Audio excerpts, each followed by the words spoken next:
is time to find out who is the baddest man on the planet. There it is. Saturday night in Brazil, the UFC Heavyweight Championship will be on the line. UFC 198, a pair of fighters with us here. Chael, Sonnen, Gil Melendez here to talk, not fight.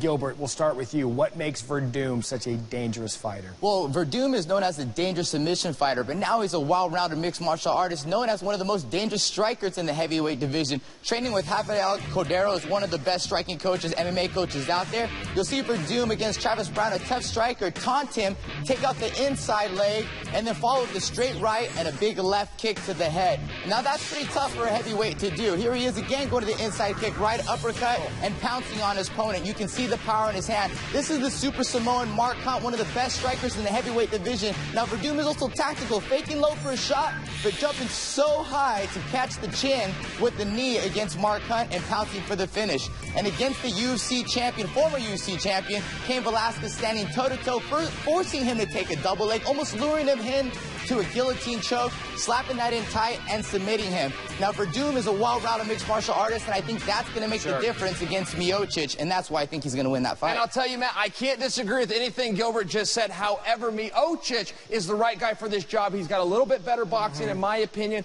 He's got a little bit better cardio. Should it go 5 rounds, which you always have to consider. And most importantly, I think he does his best work on the road. They're fighting in Brazil. Too much has been made about Werdum getting a home octagon advantage, if you will. I think it favors Miocic. This is also a good card. We're getting the debut of Cris Cyborg, making her much-anticipated debut. Chael, we'll start with you. What do you expect to see out of her in her debut? Overrated and overweight. Listen, she's never been down this low. She's talked about her struggles. The weigh-in's in about 9 hours. I personally think she can make it, but that's not a foregone conclusion. And as far as her skills, Matt, she's going to have to walk out there and prove it. The octagon is a different deal. There's a durable fighter. She's got great hands and great kicks, but so does her opponent.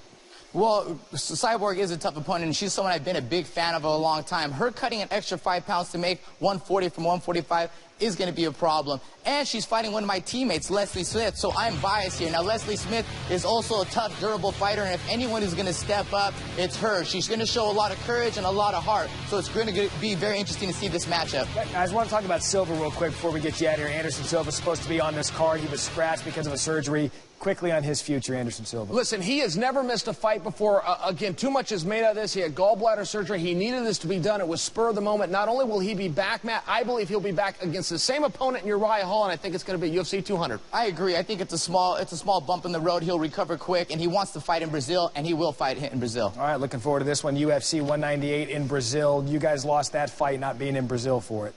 You're here in Brazil. Or did we win? That's a good point. Gil and Chael. It's really the same thing, Brazil and Bristol. Thanks, guys.